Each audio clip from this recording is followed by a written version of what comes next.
height of their careers like Forrest Whitaker and Renee Zellweger, and rising stars like Jesse Plemons and Ty Sheridan.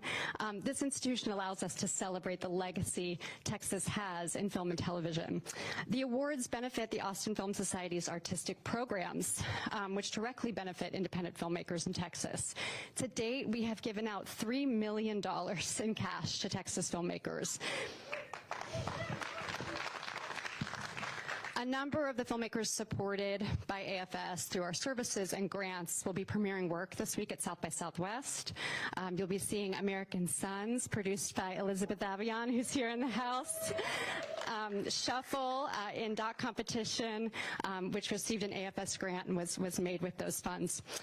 At the core of AFS, it's always been about supporting filmmakers and showing great film.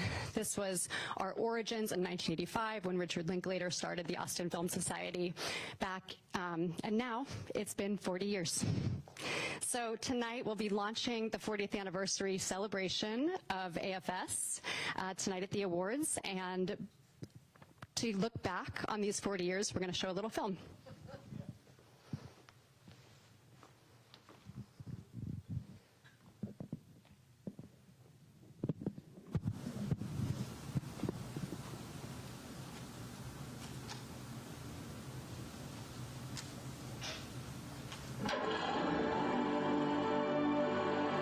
Always to show a bunch of movies and help filmmakers, and that's kind of what we're doing in a mega way now. We wouldn't have been able to make the movie if we hadn't had our grant.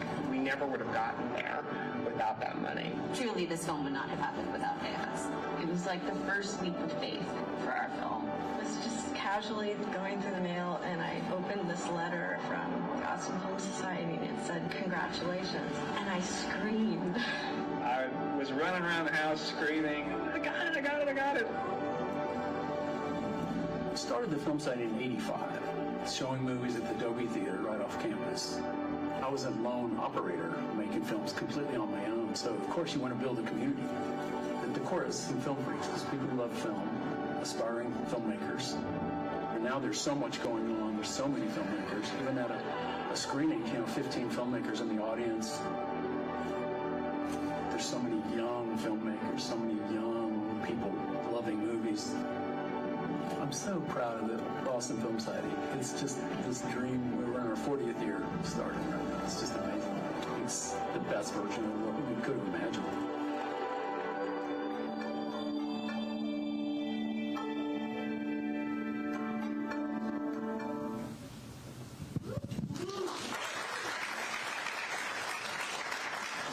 As you can see, we have so much to celebrate tonight. I'd like our panelists to come up.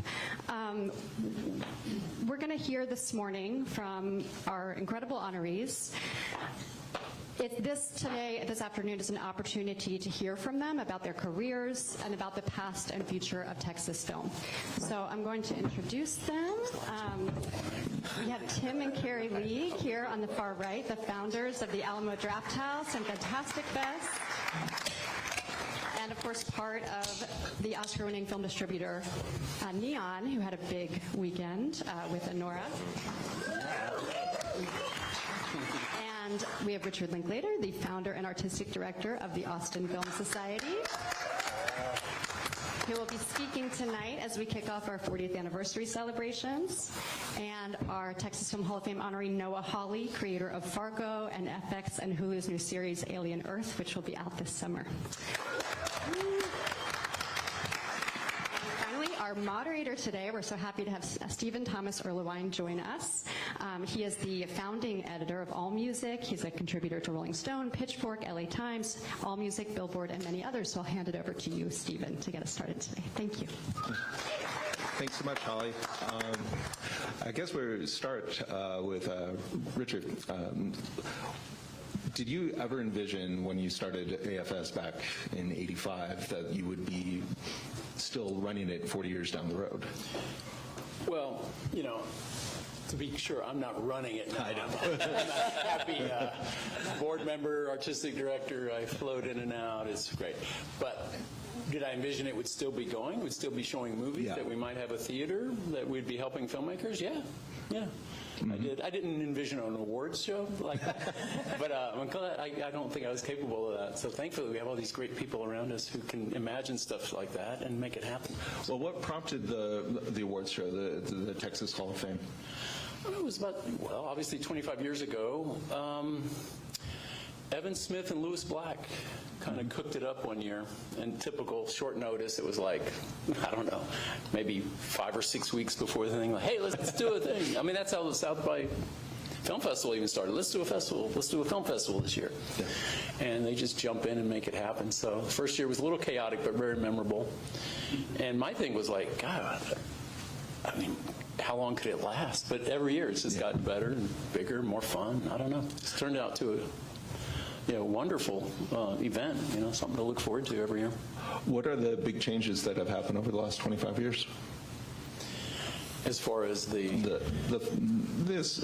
awards ceremony.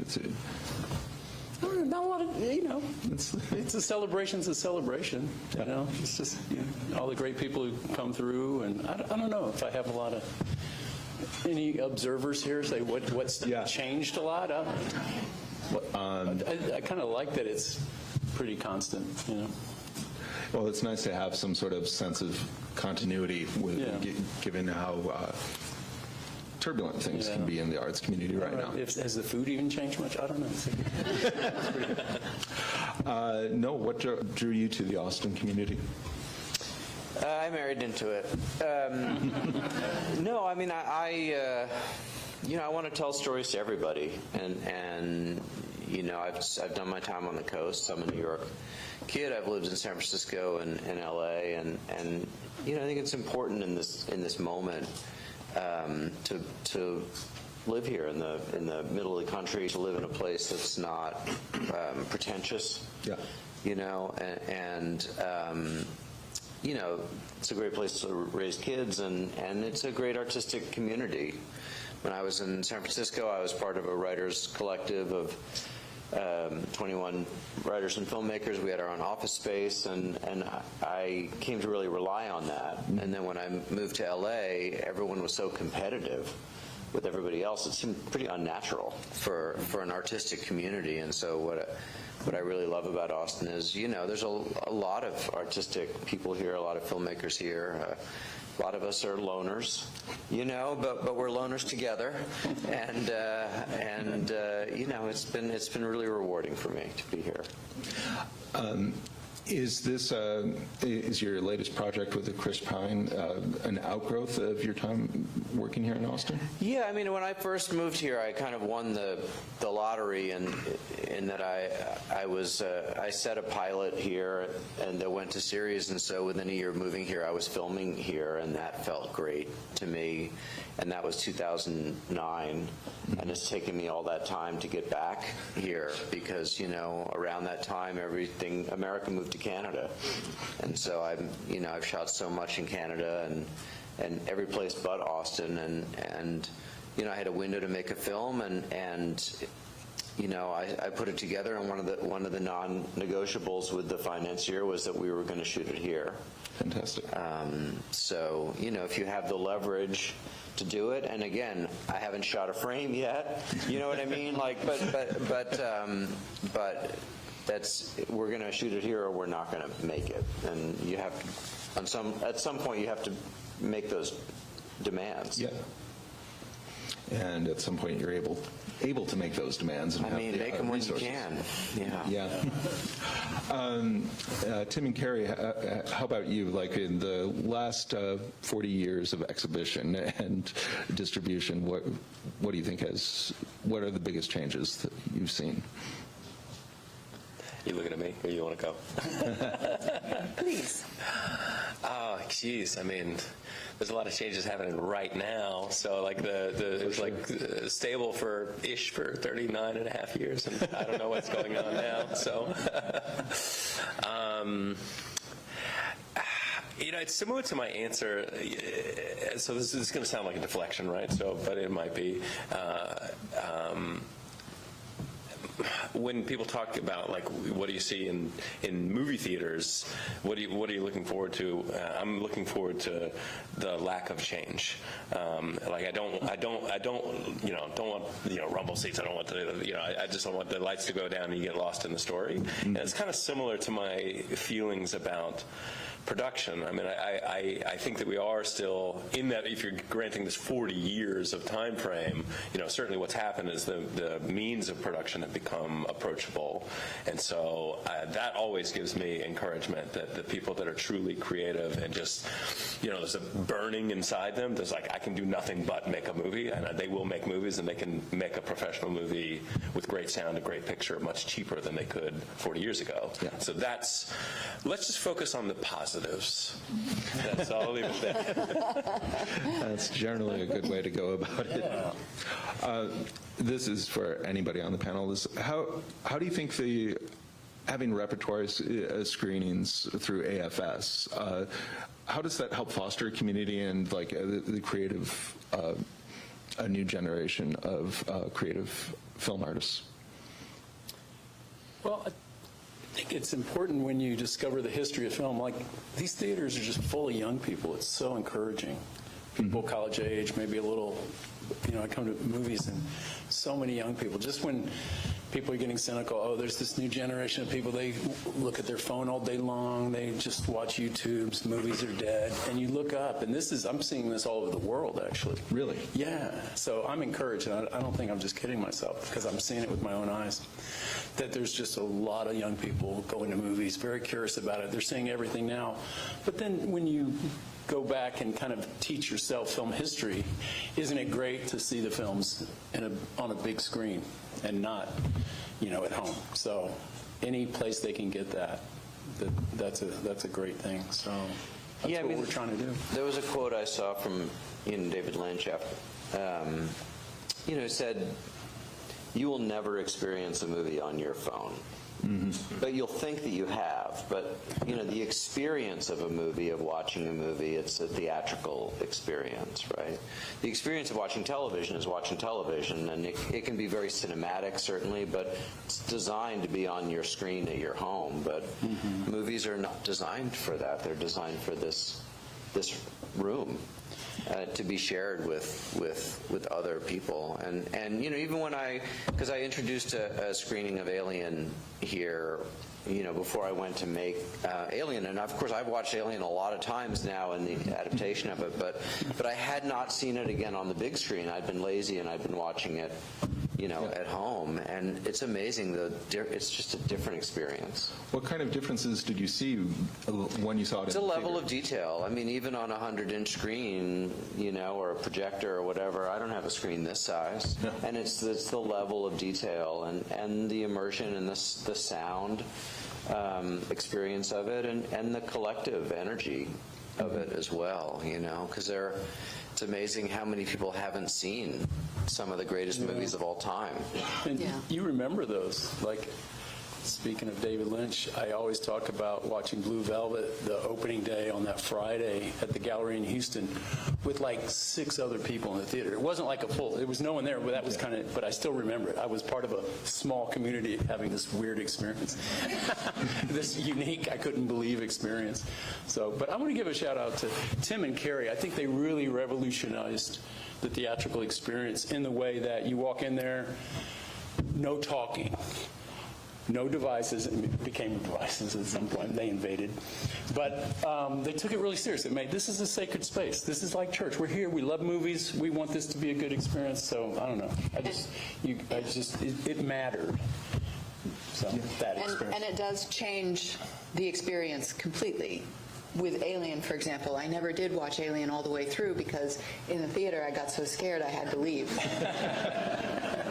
And I think it was just a couple of years ago, I was like, well, I actually never saw Alien all the way through. I had to leave. It was too scary. So I popped open my laptop and I watched it on my laptop and was kind of bored. I was like, this isn't that scary. What was I so scared of? And it's just because the atmosphere in the theater was so heightening that you feel every heartbeat, you feel every flinch and every every building tension marker. And on your laptop at home, there's nothing. I often say that the cinema is a bit of therapy because everybody's got a little bit of growing ADD, right? You just like if you're watching something at home and there's a slow moment, you will have an impulse to say, I can get out of it, and then I'm going to maybe just check a note or something, and or you can so easily get distracted. But like it's part of the law of the cinema. Lights go down, and it's pure immersion, and you're just lost. And I don't think it's so easy to violate that if you're watching on any other type of screen. That's completely true. It's easy to just take that break, and you sort of break the spell when you do that. Well, and you hear now, it's like people talk about the notes from Netflix are, you have to have more exposition. You have to describe what's happening in the movie because people aren't watching. Yep. They're listening, right? So you want to be able always telling them what's going on in the movie, but you can't count on them watching the movie that you've made or the show that you've made. Making it for people whose eyes aren't necessarily on the screen. You're making radio now. So, yeah. I know. Terrible. Have either of you received notes like that? Have you on either Fargo or Alien or? I mean, I've received every note that Sure. that 90 people can give collectively. You know, I mean, it's notes. Talking about notes is a whole other conversation. Which we don't need to get into. Yeah. But it's interesting to me, like the idea of like sticking with like the creation as an artist, and also like the curation and exhibition. Like there is, I feel like there's a symbiotic thing here that is has been built up in Austin. And how do you see that manifest like within a new generation of filmmakers? Well, I mean, I think what's great about AFS and you know, the theatrical experience is that you know, you're not just separating the people who make things from the people who distribute the things, right? It becomes this, it's part of a symbiotic whole of let's make the movies, let's show them to people, right? Let's create that experience for ourselves versus, you know, so many filmmakers around the world, all you can do is make the film and then you just have to send it off into the void. Mm-hmm. And actually being able to see a film in the theater, you have, I would imagine, a better idea of how it's playing within the audience. I mean, that's obvious, but... Yeah. I mean, test screening movies, you know, which is, you know, it's sort of a painful activity. I love the process of sitting in the theater and watching it with the audience. Yeah, me too. For me, that's all I need. I don't want the focus group after. I don't need cards. Right. I don't need a score. Because what they do, you know, it's a cynical exercise because in your focus group afterwards, they always choose like 5 people who loved the movie, 5 people who were on the fence, and 5 people who hated the movie. Why would you put 5 people who hated the movie in the group? You're never going to win them over. They hate the movie, right? What you want to talk to is only the people in the middle, right? What was that? But anyway, it's a process. But that theatrical experience of watching it with an audience. You know, you've been sitting in an editing room for months, and then you put it up for the first time with an audience, and you're like, oh, I've lost them in this moment, or it's slow here, or oh, I didn't hit that laugh hard enough, or, you know, it's so illuminating. Yeah, editing room, you can kind of create your own bubble of what's funny. When you see it with an audience, it's how you react to others. It's like, oh yeah, that scene's too long, that's not funny, or best of all, hey, it's working, let's not change anything. How do we get audiences to take a risk on independent films or world cinema that they may not get as much press? Yeah, you guys have the opinion on that. Yeah, so it's hard, right? And so I think the process is it relies on putting faith and confidence in programmers, like that they'll have a recognizable voice, and the intent is their passion. You get them excited, right? And then have them bring out the megaphone and start talking about why they're excited about it. And then if you follow that human being, then you say, oh, Lars likes this. Lars 7.5 out of 10 times has really good taste.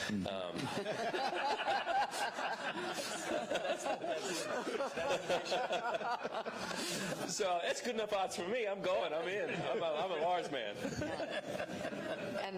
And film festivals serve the same purpose. Film festivals have communities, and and film festivals have a personality for what they choose. And so, if a film plays at a film festival and the community festival is excited about it, that word is going to get out. Absolutely. Yeah, there's so much being made. You need that curatorial touch. I look at the South by schedule or any film festival. Well, it got into South by. That's hard to do. Yeah. It must be pretty good.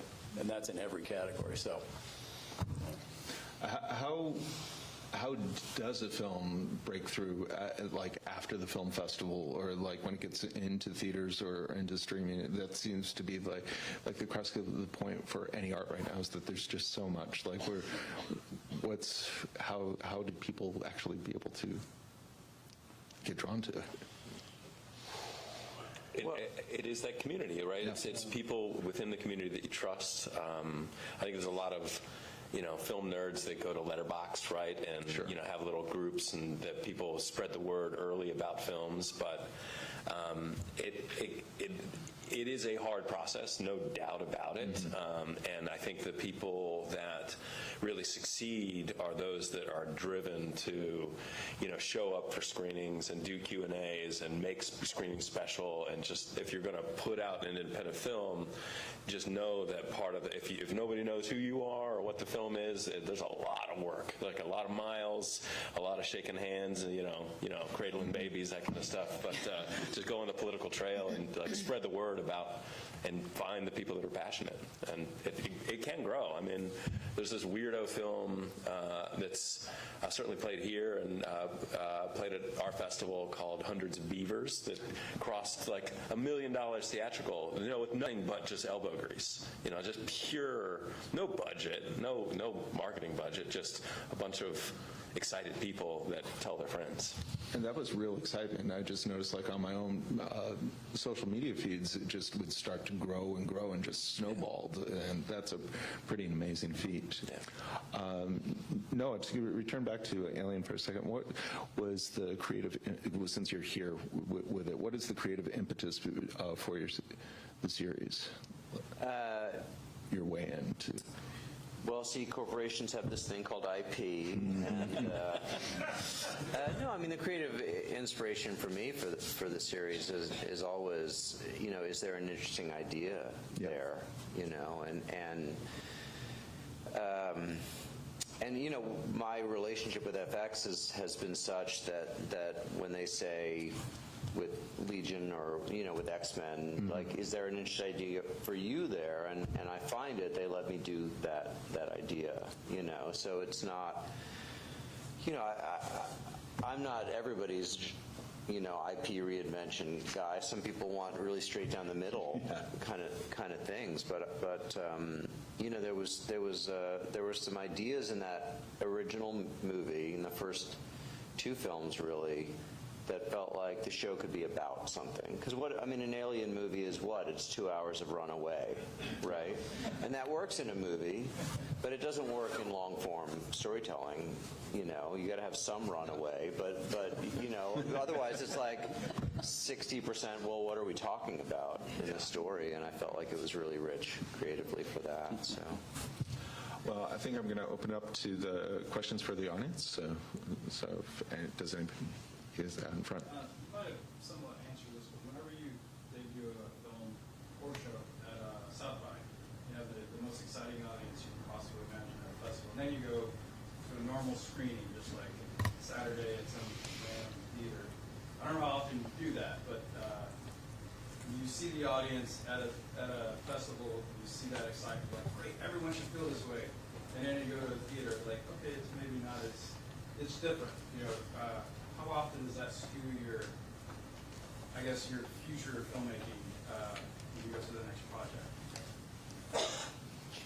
I mean, the one audience is a heightened audience that's there, as part of a festival to see a film. And, I mean, a lot of people, I think everyone goes into movies expecting the best, I would hope. But, there's also, your festival experience of films can be up and down, certainly. But, I think what's good about just a regular Thursday screening of a movie is that, it sort of feels unhyped for people who are just coming in. And so, and also if you're going to a festival screening, usually they know you're in the room and you're going to do a Q&A after. And so, I mean, they're both great experiences. Well, they're two very different dynamics, too. At a festival, you're kind of looking for gems. You're hoping to be surprised. You don't know that much about it. In the commercial place, you've read about it. It's a consumer choice that you're making based on a lot of factors, but it's presumably it's been reviewed. You can already know a lot about that movie if you wish to. But the festival, I think there's a newness and a kind of heightened thing just for you want to be amazed. That's why film is optimistic. We all want to be blown away. You go into that dark theater, lights come down.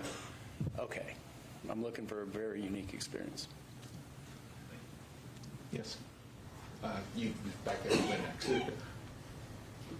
Yes. Yeah, I have a question for Tim and Karrie. You all have for very long been part of celebrating other filmmakers, other movies. You've thrown great, incredible, memorable, and unrepeatable events. How significant is it for you all to be the subject of a celebration?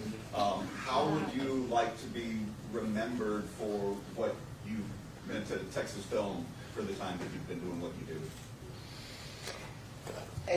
It's obviously an incredible honor. I would not have expected, to be included in this group and to be included on the 25th anniversary of the Hall of Fame and the 40th anniversary of AFS. Just seems like, wow, they went all out for us, and it's an incredible honor. It touches us deeply. I want to be remembered as the guy that has his fly zipped up while he's talking at the podium. So I'm going to focus on that and make it through the night. Yeah. You had a question? Yes, Richard. My name is Catherine. I'm with S&P. It seems that Texas has a complicated relationship with film tax incentives compared to other states, and I would like to know how have these policies shaped the local film industry, and what do you think needs to change to make Texas a more attractive film? Well, Texas is attractive just inherently. People want to shoot here. Yeah, the playing field gets uneven state to state, obviously, with the incentives, and country to country, too. Canada, other countries. So that's been in flux. But, we have a program. And, it does its job when it's funded. And they're doing that right now. I mean, it's kind of in process right now. So we have a lot of hopes for what's about to happen. But we'll be funded, and, they can commit to those dollars, because it is disappointing when they either are underfunded or just can't commit, and you're getting pulled somewhere else. So it's competitive. The economic world is competitive, and in our industry, that is a factor. So Texas just, I know in their hearts it's a business they want to be in, but sometimes there's other factors. I don't know. It's an interesting combination of economics and then politics. I don't know. It seems to change and flow. It's something to be aware of and hope for the best, for sure. Do everything you can. I mean, there's a lot of effort going into it. Do you see that? I'll call it an ad, a promo that Matthew, Woody, Dennis Quaid, Renee Zellweger. So a lot of people are for sure bringing that awareness to everybody. But we also have to push the companies who finance film to make films in the places in which they're set. Well, that, of course, yeah. There's a storytelling medium. You want it to feel right. I mean, it becomes this game that gets played, certainly at the corporate level with TV of you're going to go shoot in Budapest, or you're going to go shoot in Australia or South Africa or not because these are the right places for the show, but because they've managed to jockey the best exchange rate and incentive, and it's just not healthy for the business, you know, and it's like we want to build more stages here and you know, and all of it, but on some level you need the incentive to motivate the corporations to allow you to film. So, I mean, I'm shooting a film in Texas because, you know, I've been to New Mexico and I know it doesn't look like Texas, but everyone films Texas there. You know, so I just think sometimes you have to try to push them to you know, put film where the film needs to be shot. So. Do we have any other questions? Yeah. Congratulations to everybody, I say, for being a part of this. This is a big deal. One of the stories that came out of the Oscars was a spotlight on indie film. And I was curious, it's like in the time since, if y'all have had conversations, it's like you had folks who may just know film from watching the award shows say, well, let's see what's possible here. Do you think something like an Honor winning is going to change some conversations moving forward, or how do you feel about that? Obviously, a good year for indie film at the Oscars. How'd you guys feel? I know it's in here. Yeah. Pretty good. Will there be a demonstrable boost? Congratulations. I mean, I think that aspiring filmmakers who hear about the budget that Honora was made for are going to be super pumped about that. They're going to be very inspired. Yeah. I mean, I think there's a budget of film that has fallen away. You know, if you get into that sort of mid-size budgets, those are harder to get financed these days. And I would like to think that in the wake of Honora and being a very significant financial success, can be a data point, right, for people that write the checks to make films happen, right? Because it's those individuals that really need to force it, right? And if there's a proven data point out there that, hey, there's actually a good viable business model, this type of film can work, it's nothing but positive, right? Whether or not that spurs on a boom, I don't know. I do think it's not all doom and gloom. That there is a hope for independent film and this next wave in the wake of Honora. So yes, I'm rambling now, but I think to answer your question, hell yeah.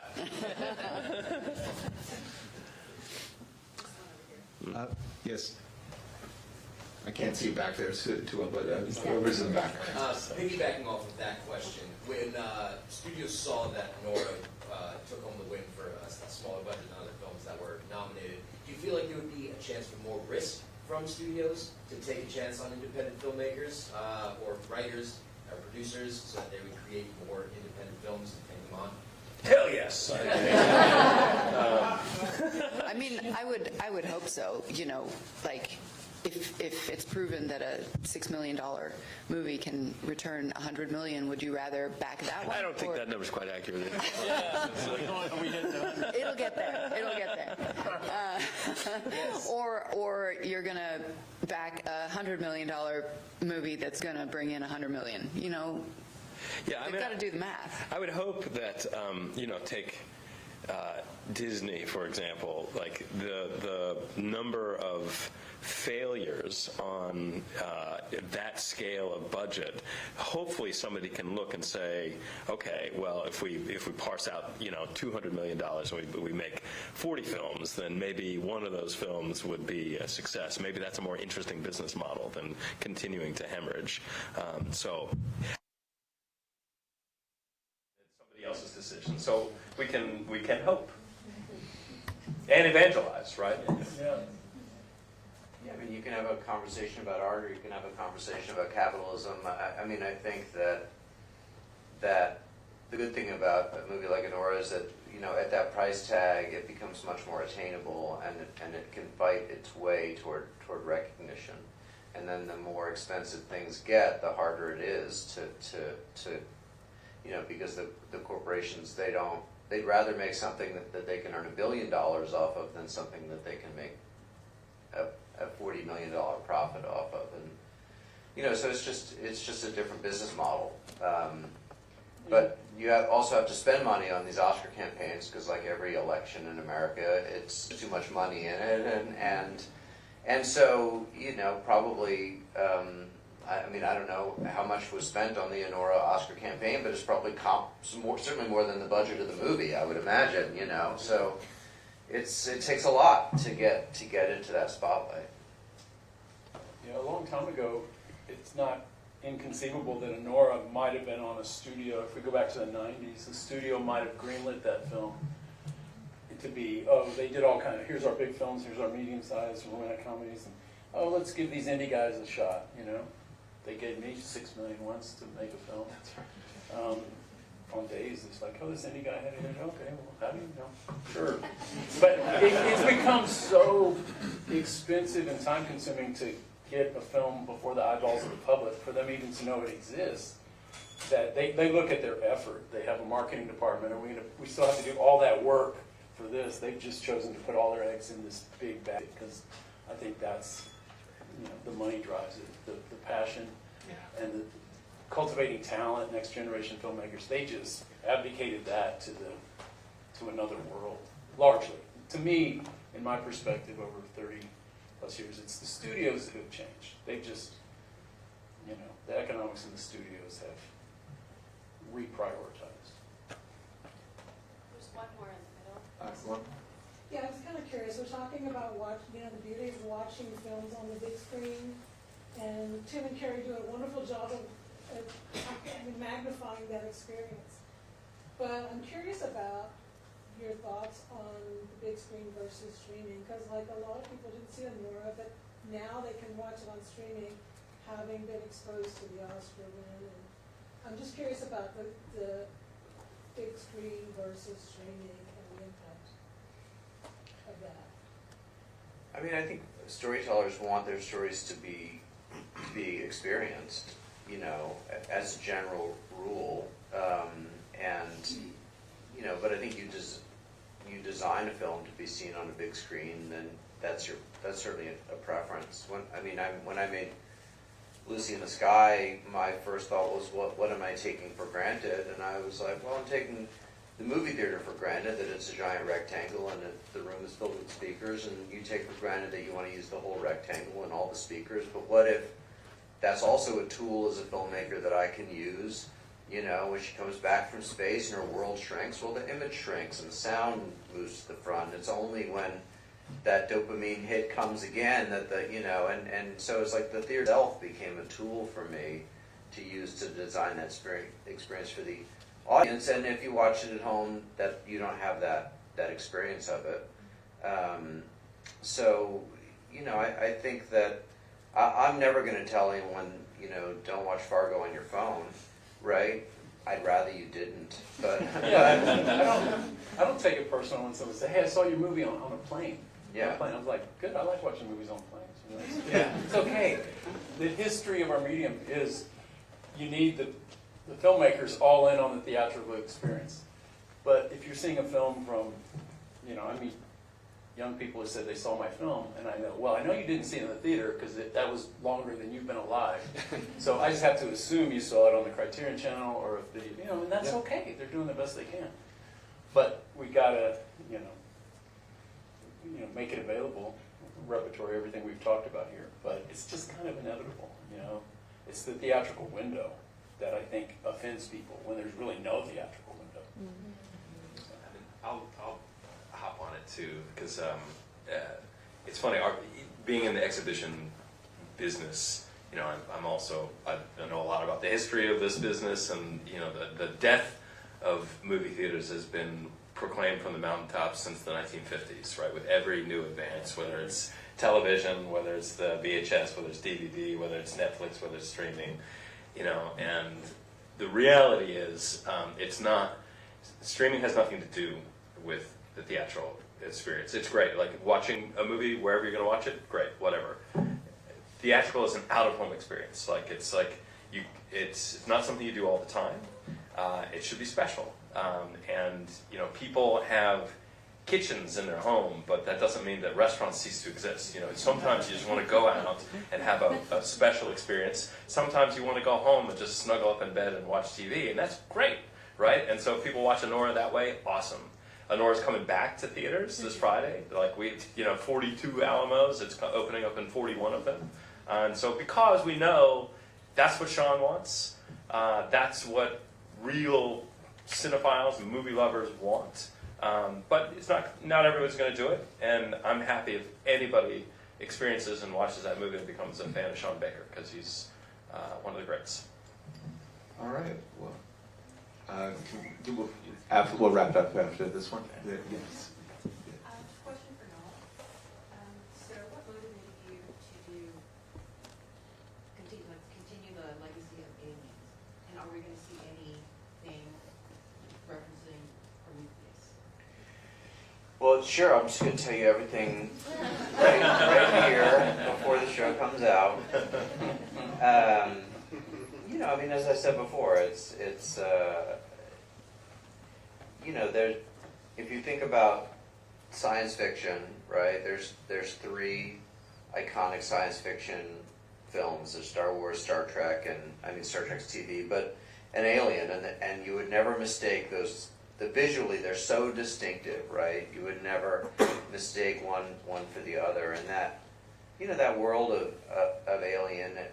When I got into it, I was amazed at how little mythology there is to it, right? What do we know? There's a corporation. There's a bad corporation, but we don't really know anything else about, And so there was really a lot that I could do and explore and create. I wasn't having to follow some Bible of, who the Mandalorian is or any of that. It was very open to me creatively to play around with, and I think that's what made it exciting, because I don't, there's plenty of filmmakers who can go out and shoot something that's just like the last thing. I just don't have much interest in that. So, yeah. Well, thank you all for coming, and thanks everybody, and congratulations to